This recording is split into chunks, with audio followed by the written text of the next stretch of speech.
So now, the Lord will be at war with Amalek, generation after generation. So sa dulo ng chapter 17 ng Exodus, merong binitawan ang Diyos na merong giyera laban sa Amalekites from generation to generation. Pinropesay ng Diyos ito. So, itong Amalekites, hindi lang ito ordinaryong bansa, but it represents something. Now, bakit galit na galit ang Diyos sa Amalekites? Puntahan na natin yung sinabi ko sa Deuteronomy 25, 17 and 18. Anong sabi dyan? Remember what the Amalekites did to you along the way when you came out of Egypt. Yung nasa Rephidim kayo. When you were weary, tignan nyo ha, and worn out, they met you on your journey and attacked all who were lagging behind. They had no fear of God. Ito ang dahilan kung bakit galit na galit ang Diyos sa Amalekites. Bakit? Sinamantala nila ang kahinaan ng Israelites. 1 Samuel chapter 15 verse 3, merong instruction si Lord kay King Saul laban sa Amalekites. 1 Samuel 15 verse 3, now go, attack the Amalekites and totally destroy all that belongs to them. Do not spare them, put to death men and women, children and infants, cattle and sheep, camels and donkey.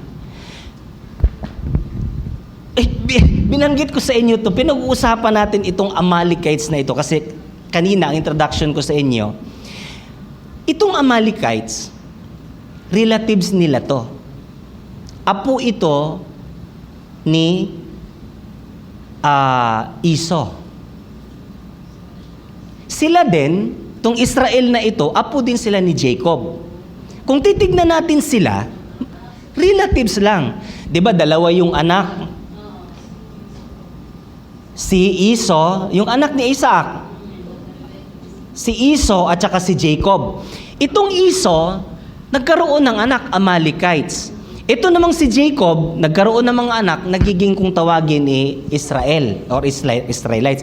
Magkakamag-anak to. Kaya ko binanggit ito sa inyo kanina kasi I don't know if you have been in this kind of situation na may relatives pa nga, mayroon pang parang friend, pero they're just waiting for an opportunity to attack us. Amen. Yan yung nakakalungkot, mga kapatid. So merong atake sila ngayon na nangyayari. Ngayon, hindi lang ito ordinaryong bansa, but itong Amalekites represents something. Which I believe, and most of the Bible scholars would say, that Amalekites represents demonic forces. It represents Satan. Bakit? Anong sabi ng John chapter 10 verse 10? Satan came to kill, steal, and destroy. At ito yung ginagawa lagi ng Amalekites. From the beginning of time, ito ang laging ginagawa. Inaatake nila yung mga mahihina. Diba? O, yung binanggit ko kanina, yung 6-day war. Tapos, kailan lang itong October 7 attack? Yung time ni Queen Easter na merong nagngangalang Haman. So, lahat ng ito, mga aktibidad ito ng mga demonic forces eh. Kaya galit na galit ang Panginoon, sabi niya ngayon kay King Saul, so, King Saul, okay, hindi ito napatay lahat ng Israelites nung sila'y nag-journey papuntang Promised Land. So ngayon, yung iba nandito na sa Promised Land sa Canaan. I want you to kill them all. So makikita natin yung verse na yan, pati bata pinapapatay ng Diyos, parang napakabrutal kung tawagin. But there is significant behind this, this truth. No? Hindi lang ito talagang ordinaryong bansa, pero ito'y sumisimbolo ng demonic ba? Yung evilness, no? Yung karumihan. Kaya dito ini-encourage tayo ng Diyos na patayin lahat yan sa ating mga buhay. Amen?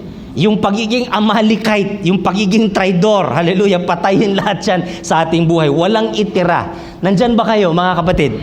Ha? So, yan yung emphasis dyan. Now, in 1 Peter chapter 5 verse 8 and 9, be careful. Watch out for attacks from the devil.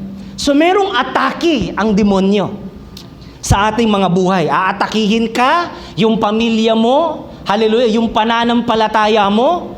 Amen.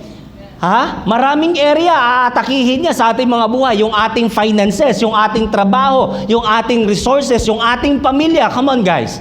Hallelujah. Yung ating time with the Lord.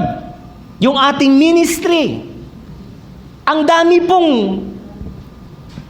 ginagalaw, inaatake ang demonyo sa atin. Sino sa ngayon nakaka-undergo ka ng attack? Ha? You are now under attack. Hallelujah. Parang ang dami. Ha? So, ang sabi ng Bible, he prowls around like a roaring lion, looking for some victim to devour. So I want to remind you na nandyan lang si Satanas. Nagmamatsyag lang siya kung paano ang ginagawa ng Amalekite sa kanila. Nag-aabang lang yun ng pwedeng mabiktima. Amen. Kaya ang madalas inaatake ni Satanas, yung mga nanghihina. Ay sabi mo sa katabi mo, magpalakas ka. Ha? Ha? Kasi hindi siya umaatake doon sa frontline. Doon siya sa likod umaatake. Yung weary, yung pagod. Madalas inaatake yung hindi nakakakita sa hinaharap. Biruin mo, ikaw yung pinakalikod, 2 million kayo. Anong meron doon? Wala kang nakikita eh. Sunod ka na lang ng sunod. He would attack the weakest one. And that's the strategy of Satan. Now, when does Satan usually attack? Kailan siya madalas umaatake? I want you to, if you are taking notes, write this down because this is very practical. Okay? Number 1, when does Satan usually attack? Satan attacks when you are in crisis. Kapag may crisis sa buhay, doon umaatake si Satanas. Bakit yung tao pag crisis hirap nang umiti? Bakit pag ang tao madalas pag crisis hindi na nag-church? Bakit ang tao pag crisis ang dami, lalong lumalayo sa Panginoon, inaatake na? Amen ba? Ha?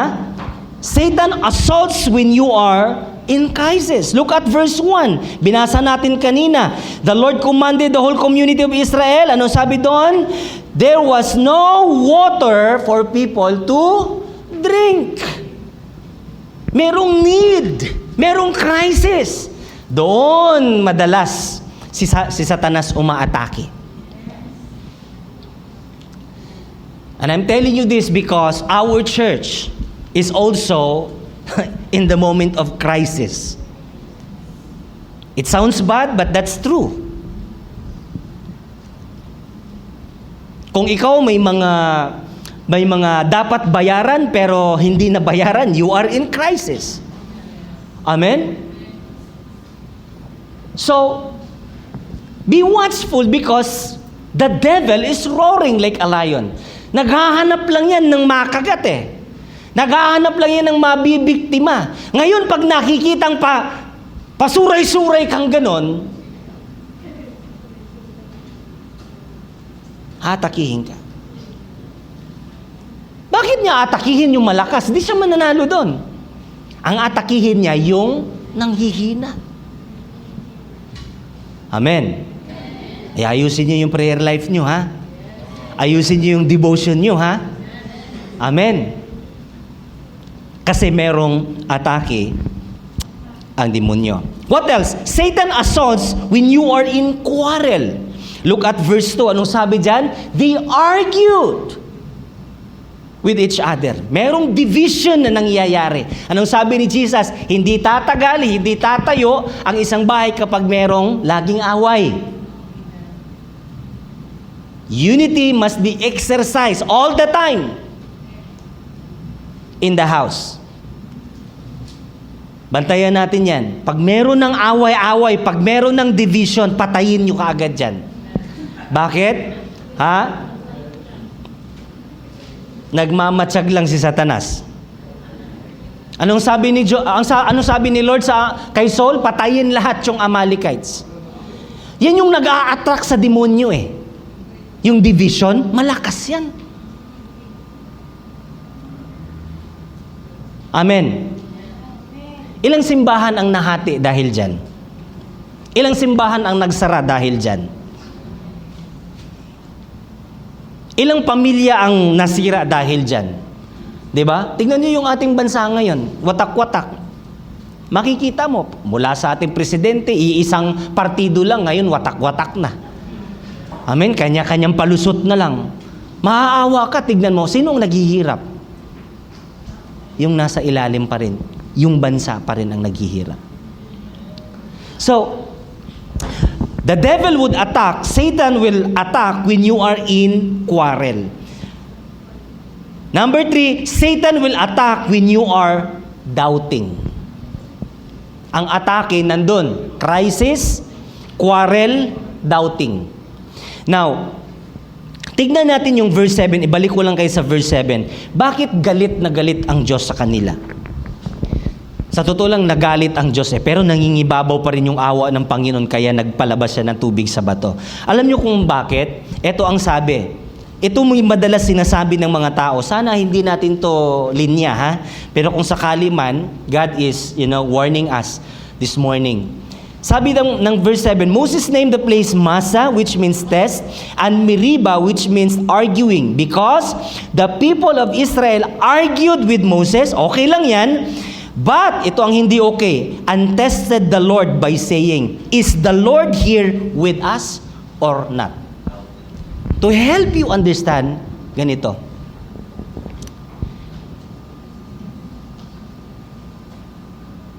Paano kung sabihin ng anak mo na sa ibang translation kasi, inaalagaan ba tayo? Does the Lord cares about us or not? Ganun ang ibang translation eh. Para bagang ganito, paano kung sabihin ng anak mo, kaya asawa mo na, are you with us or not? Yung pagkatapos mong gawin ang lahat, pagkatapos mong i-provide, tignan nyo ito ha, hinati yung dagat. Nako ha? Ni-restore yung tubig ng Mara, nagpaulan ng tinapay, lahat ng kanilang kailangan pinuprovide ng Diyos. Sa kanilang paglalakad dahil mainit, naglagay ng clouds. Paggabi sobrang lamig, naglagay ng pillar of fire. Ngayon, wala lang silang mainom. Anong sabi kaagad nila? Ano ba talaga? Sa atin ba si Lord o hindi?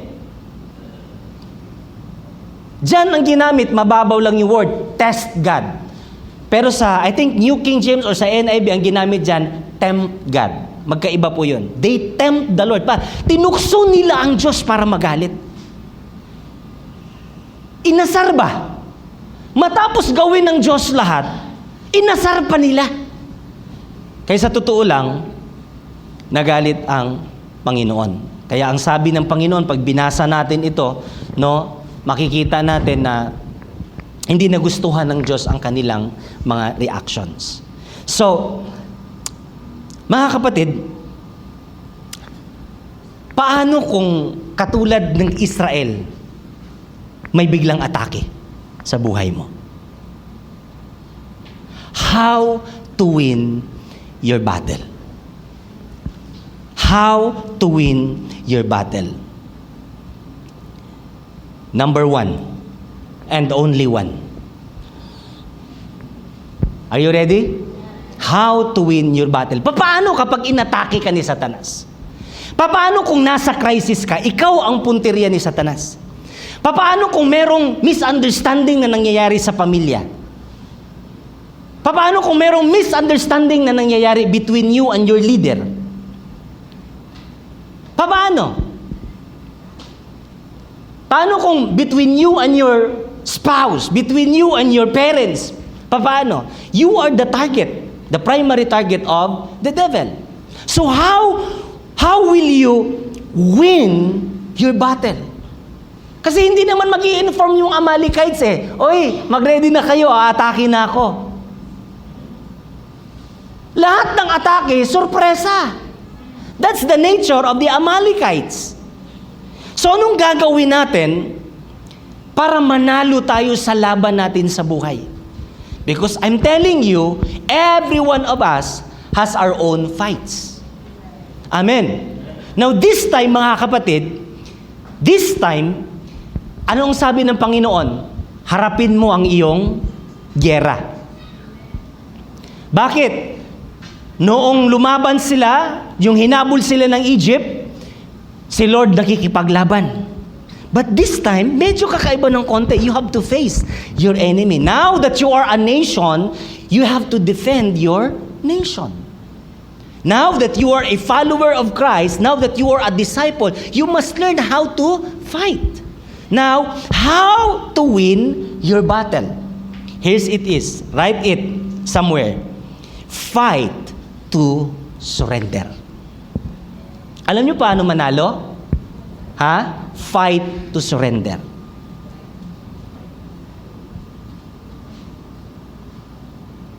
Kanino tayo mag-surrender? Hindi kay devil ha, pero kay Lord. There's a song by Bruce Carroll, no, matagal na po yung kantang yon. Sabi nung lyrics ng kanta, fight to be weak when pride gets too strong. Ganda nung kanta. Fight to be weak when pride gets too strong. So, para magtagumpay tayo sa gyera na ito, fight to surrender. Fight to be weak. The more malakas ka, di ba pag may argue? Di ba pag may crisis? Malakas yung ating laman eh. Anong sabi ng laman? Ay, ganito ba yung maglilingkod kay Lord? Ayan na, lumalakas na yung laman. Ha? Lumalakas na. Kapag meron kang kasagutan, pag may argument, merong ganon, anong lumalabas kaagad sa atin? Ha? Huwag mo akong ganyanin. Di ba? Lumalabas na, tumatapang ka na ngayon. Lumalabas na ngayon yung pagkatao. Now, yan ang gusto ni Satan. Pag malakas ang laman, talo ka. Come on, guys. So, para magtagumpay, anong dapat gawin? Fight to surrender. You have to fight to be weak. Alam ko mahirap, but there's the only way to win the war. Sometimes we have to lose the argument in order to win the war. Sabi nga ni Pastor Roger, di ba? Magpatalo para manalo. Wala nang ibang paraan. Fight to surrender. Wow. James chapter 4 verse 7. Submit or surrender yourselves then to God. Alam niyo yung salitang then, minsan nilalagay sa una yan, ng ibang translation. Then. In other words, fight to surrender. If you want to win the war, fight to surrender. Try to surrender everything to the Lord. Submit to God.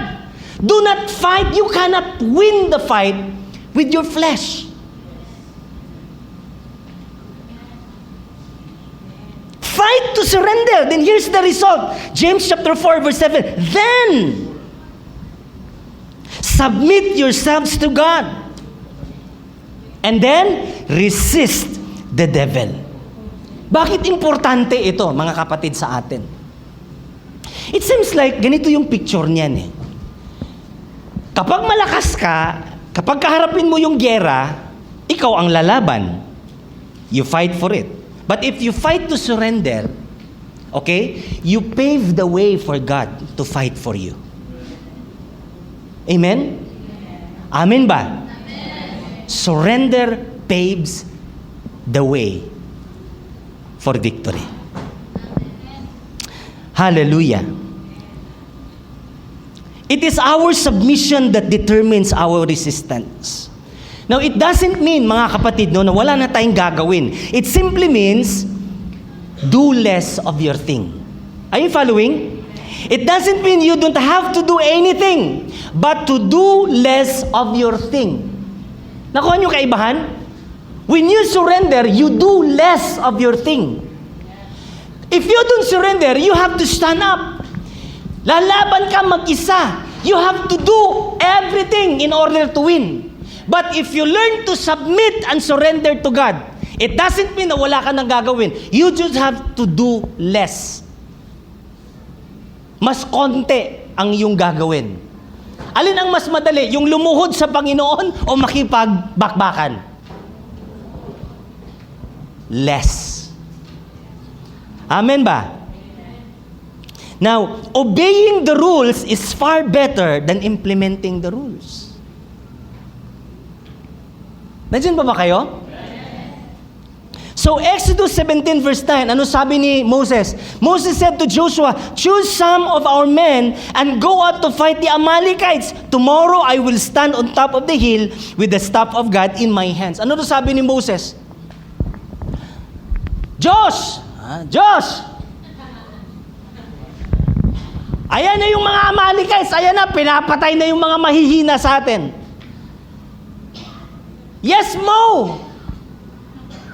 Anong gagawin? Ano sabi ni Moses? Harapin mo sila. Now, listen to this. Itong mga Israelites na ito, 400 years silang alipin ng Egypt. They don't have fighting experience. Magaling lang sila sa paggawa ng bricks. Mga bricks maker sila eh. They don't have fighting experience. Wala sila. Para sa akin, sa tingin ko, wala nga mga gamit ito eh, na pangdigma eh. Naglalakbay sila, siguro yung mga gamit lang nila, yung mga pangbahay lang, yung mga, dahil mga nagfa-farm sila, no? Baka mamaya yung mga dala lang nila, mga sundang, kutsilyo, o yung mga pang ano lang ba, hindi talaga pang-gera, pang-digma na mga gamit. Now imagine this, you don't have any battle experience, and then sasabihin ni Moses sa'yo, Joshua, pangunahan mo sila, pili ka lang ilan dyan, pangunahan mo sila, makipagdigma kayo, harapin mo yan.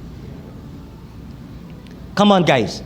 Now, if you are Joshua, if I am Joshua, I have all the arguments.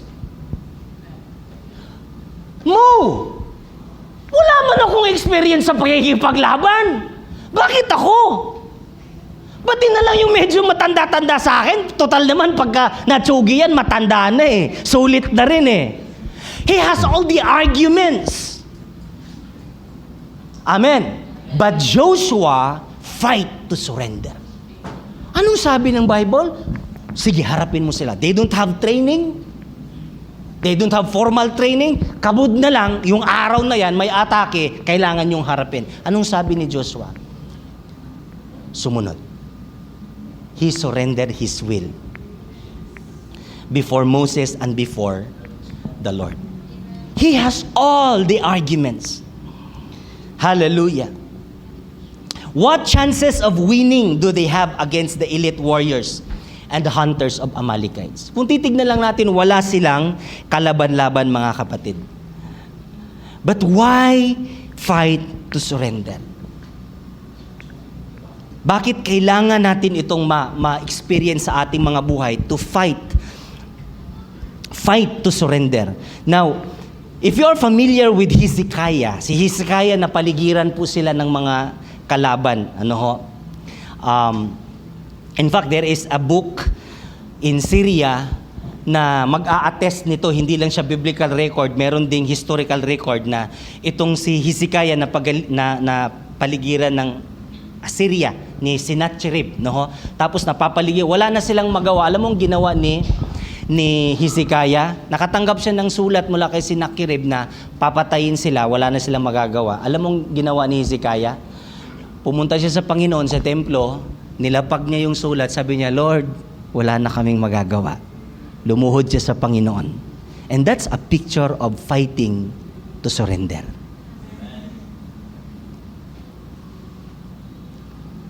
When you surrender everything to the Lord, all right, it paves the way for victory.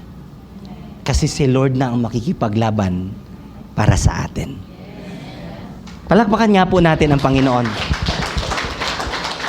Another example, nung si Jacob nakipag-encounter siya sa Panginoon, hindi siya pinagpala ng Diyos hanggang walang mabali sa kanyang buhay. Amen? Not until something in us, alright, is broken, the Lord cannot pronounce His blessings over us. So, during that time of surrender, may mga nababasag sa ating mga buhay. Amen ba mga kapatid? And that's the point of life kung saan tayo po ay pinagpapala ng Panginoon. Another example, si Queen Esther. No, anong sabi ni Queen Esther? Nang nabalitaan niyang pinapapatay pala sila. No, meron palang plano itong si Hamas, no, na i-wipe out sila lahat. Anong sabi ni Moses kahit hindi siya ni Esther, kahit hindi siya pinatawag ng hari, no, pumasok siya. Hinarap niya yung hari. At anong sabi niya, if I perish, I perish. And then anong sabi nila? I urge everyone, every Jewish people to fast. So lahat sila nag-fasting, lahat sila sumuko sa Panginoon. At alam niyo miraculously, no, hindi po, nabaliktad po ang plano ni Haman sa kanila. Are you still following? Now, in the New Testament, there's a very good example about the life of Peter. Naalala niyo si Peter? He toiled all night. Anong ibig sabihin nito? He fought. Talagang lumaban siya sa buhay. He toiled all night. Grabe yung kanyang pagsasakripisyo, pero kinabukasan, ang sabi ni Jesus, meron ka bang huli? Sabi ni Peter, wala eh. I toiled all night. Anong sabi ni Jesus? Gusto mong maka-harvest? Ilaglag mo yan, makinig ka sa akin. Anong sagot ni Peter? Sabi niya, because you say so. Dahil sinabi mo. That statement speaks about surrender. And the moment Peter surrendered, hallelujah, anong sabi ng Bible? Nakahuli sila ng sobrang daming isda. Tinawag pa niya yung kanyang kasama, bangka. Tulungan niyo kung malulunod na kami sa sobrang dami. Fight to surrender. Amen? Another example, the boy with 5 loaves. Naalala niyo ba yon? Ha? Siya lang yung may baon. 5,000 katao. Sabi ni Jesus, sino dyan yung may dalang baon? Anong sabi ng bata? Narito yung aking 2 isda at 5 tinapay. What a picture of surrender, mga kapatid. Now, why should we practice surrender? Sulat natin to. Because God can do more through our surrender than you can with your power. Sulat nyo to ha. God can do more through your surrender than you can with your power. Kapag sumuko tayo sa Panginoon, mas marami ang magagawa ng Diyos sa ating pagsuko. Siyempre, siya na ang gagawa eh. Mas marami ang magagawa kapag tayo ay sumuko kaysa tayo ay lumaban. Exodus chapter 17 verse 13 and 15. As a result, Joshua overwhelmed the army of Amalek in battle. After the victory, the Lord instructed Moses, write this down on a scroll as a permanent reminder and read it aloud to Joshua. I will erase the memory of Amalek from under heaven. Moses built an altar there and named it Yahweh Nissi, which means the Lord is my banner. Now, here's what happened. Nung si Joshua nakikipaglaban na sa baba, in the valley, si Moses, si Hur, at saka si Aaron, nasa taas po sila nananalangin sa Diyos. At anong sabi ng Bible? Moses stood up with his hands on the air. I think, kung meron man tayong ipaglalaban na posture of prayer, hindi ganito, kundi ganito. Andyan ba kayo? So, Moses was there praying. Nakita ni Hur at saka ni Aaron, habang bumababa, nangangawit yung kamay ni Moses. Hallelujah! Natatalo si Joshua. Bakit? Kasi nasa hill sila, nasa bundok sila, tanaw nila sa valley, nakikipaglaban si Joshua. Tignan nyo to ha. Kapag may quarrel, merong atake, merong pagkatalo. Kapag merong Pagkakanya-kanya, kapag may division, may pagkatalo. Amen ba? Pero nung makita ni Hur at saka ni Aaron, nangangawit na yung kanilang leader, napapagod na si Moses, ang ginawa nila, kumuha ng bato. Pinaupo yung kanilang leader, tapos bawat side, tigi-isang kamay sila, tinutulungan nilang maitaas uli ang kamay. Nung ginawa nila yon, si Hur at saka si Aaron lang ang witness with Moses na kapag nakataas sa panalangin ang ating mga buhay, ang ating kamay, nananalo ang nasa baba. Pero kapag nangangawit na tayo sa panalangin, natatalo ang nasa ibaba. Now, to cut this story short, nagtagumpay sila. Amin ba? Pero walang alam si Joshua sa nangyayari sa taas. Kaya nga, yung verse na ito, after the victory. So si Joshua, dahil nasa baba siya, wala siyang alam kung anong nangyayari sa taas. Ang nakikita niya lang, yung nakikita niya sa baba. So habang nakikipagdigma, may talo, merong panalo, hanggang sa at the end, nagwagi talaga sila. Na kung ikaw si Joshua, you would think that because of your strength, because of you who fought, nasa frontline kayo you would think, okay, na dahil sa inyo, nagtagumpay kayo. Ang nakakita nito, si Hur at saka si Aaron. At saka si Moses. Ngayon, pagkatapos ng kanilang pagtatagumpay, merong very specific na hinabilin si Moses kay Hur at saka kay Aaron. Ang sabi, after the victory, the Lord instructed Moses. The warriors on the front line must be informed. Bakit importante ito? Write this down on a scroll. Isulat talaga as a permanent reminder. Sabi mo sa katabi mo, permanent reminder. Anong ibig sabihin nito mga kapatid? This must be a permanent reminder sa lahat ng mga Joshua na nakikipagdigma sa valley. Anumang tagumpay ang inyong nakamtan, this must be a permanent reminder. Listen to this. And read it aloud to Joshua's, lahat ng mga nagtagumpay, nagwagi sa gyera. Ano sabi dyan? I will erase the memory of Amalek from under heaven. Verse 15, Moses built an altar there and named it Yahweh Nissi, which means the Lord is my banner. Alam niyo kung ano ibig sabihin nito? Pagsabihan mo lahat ng mga Joshua na nagtagumpay, na ngayon meron ng magandang trabaho, na ngayon na meron ng magandang buhay, paalala mo sa kanila ng kanilang pagtatagumpay, hindi dahil sa kanilang lakas, kundi dahil ang Diyos ang lumaban para sa atin. That is why it is called Jehovah Nissi. He is our banner. He is our flag. Hindi tayo nagtagumpay. Of course, meron tayong ginawa. Meron tayong meron tayong participation. Pero nakita ni Hur at saka ni Aaron na kahit anong gagawin mo doon sa baba, kapag mahina ang panalangin, kapag mahina ang spirituality, all that we have, the battle that we've won in the physical realm is already done in the spiritual realm. In other words, ang pagkapanalo natin sa physical realm nagsisimula sa ating spiritual realm. Nung makita ko yan, I praise the Lord. Lord, salamat. Dahil meron akong mga Aaron, merong Hur, merong Moses, na nandun sa tuktok na nanalangin para sa akin. Amen? What does it mean when we say God is our banner? It simply means that the credit belongs to Him.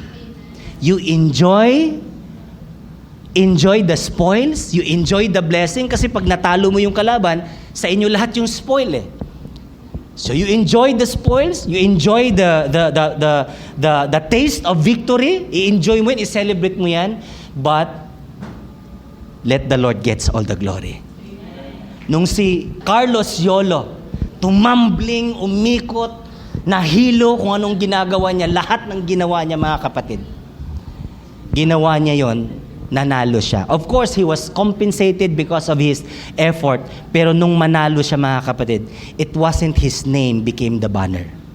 It was the flag of Philippine nation was raised to the top.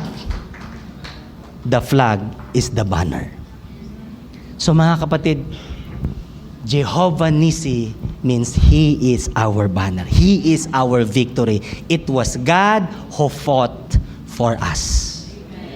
Pinakita dito, nandun si Joshua, nakipaglaban sa physical, pero merong nakikipaglaban sa spiritual. Kaya gusto kong sabihin lahat ng mga dumudulog sa Panginoon sa mga panalangin, lahat kayo na isinama ako sa panalangin, I salute you all. Thank you so much. Amen. Yung mga napakasipag dito sa ating Momentum Service, I wanna thank you sa lahat ng sumuporta, sa lahat ng mga nanonood natin online, na nananalangin sa ating proyekto, nananalangin sa ating ministry. Thank you so much. No, malaki ang inyong parte sa ating tagumpay. Gaano mang kaliit, gaano mang kalaki na tagumpay na ating naranasan ngayon, it is because of God who is our Jehovah Nissi. Thank you for praying with us. Thank you for supporting us. Ngayon mga kapatid, I'm so glad to inform you, this coming December 1 will be our last fellowship here. Okay? Magfe-fellowship lang muna tayo, pagkatapos lahat ng pwede nating mabaklas dito, magre-rent tayo ng sasakyan, yung hakutin natin lahat ng ating mga gamit para makalipat na tayo doon sa ating bagong tahanan. Amen ba? Hallelujah. Thank you so much sa mga sumuporta, yung mga nag-pledge. Maraming salamat sa higit sa lahat kayong mga nanalangin. Don't you ever think na yung mga prayer ninyo walang nagagawa? Ang laki po ng nagagawa niyan. Amen ba? Amen. So pwede mo bang tapikin yung katabi mo? Maraming salamat.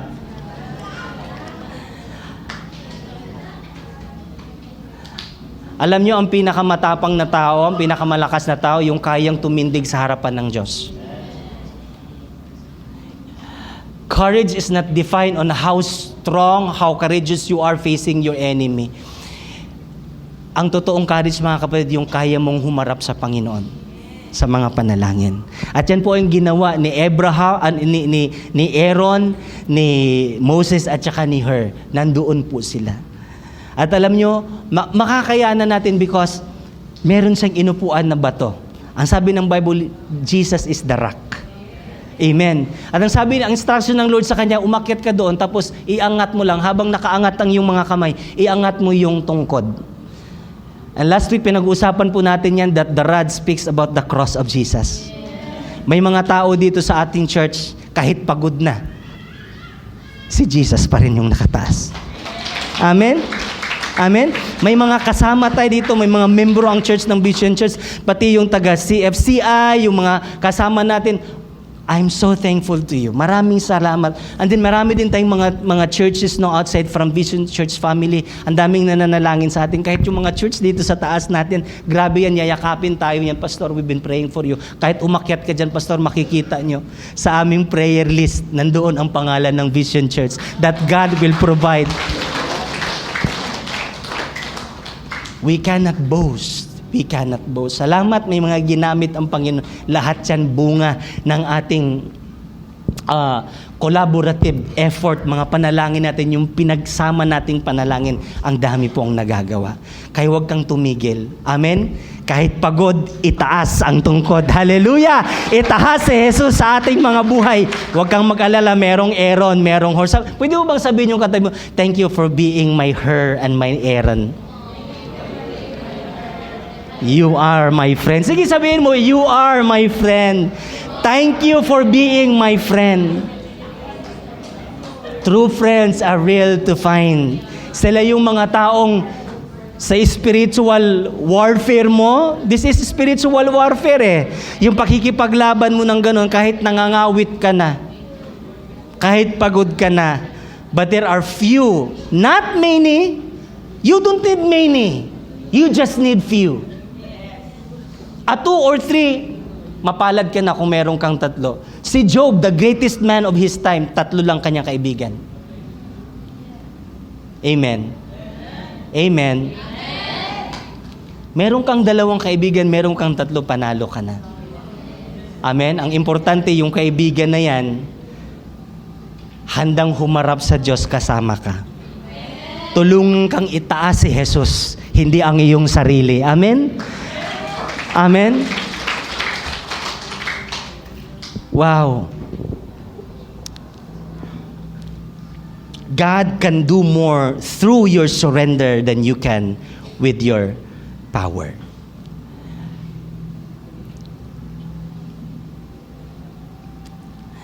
Hallelujah.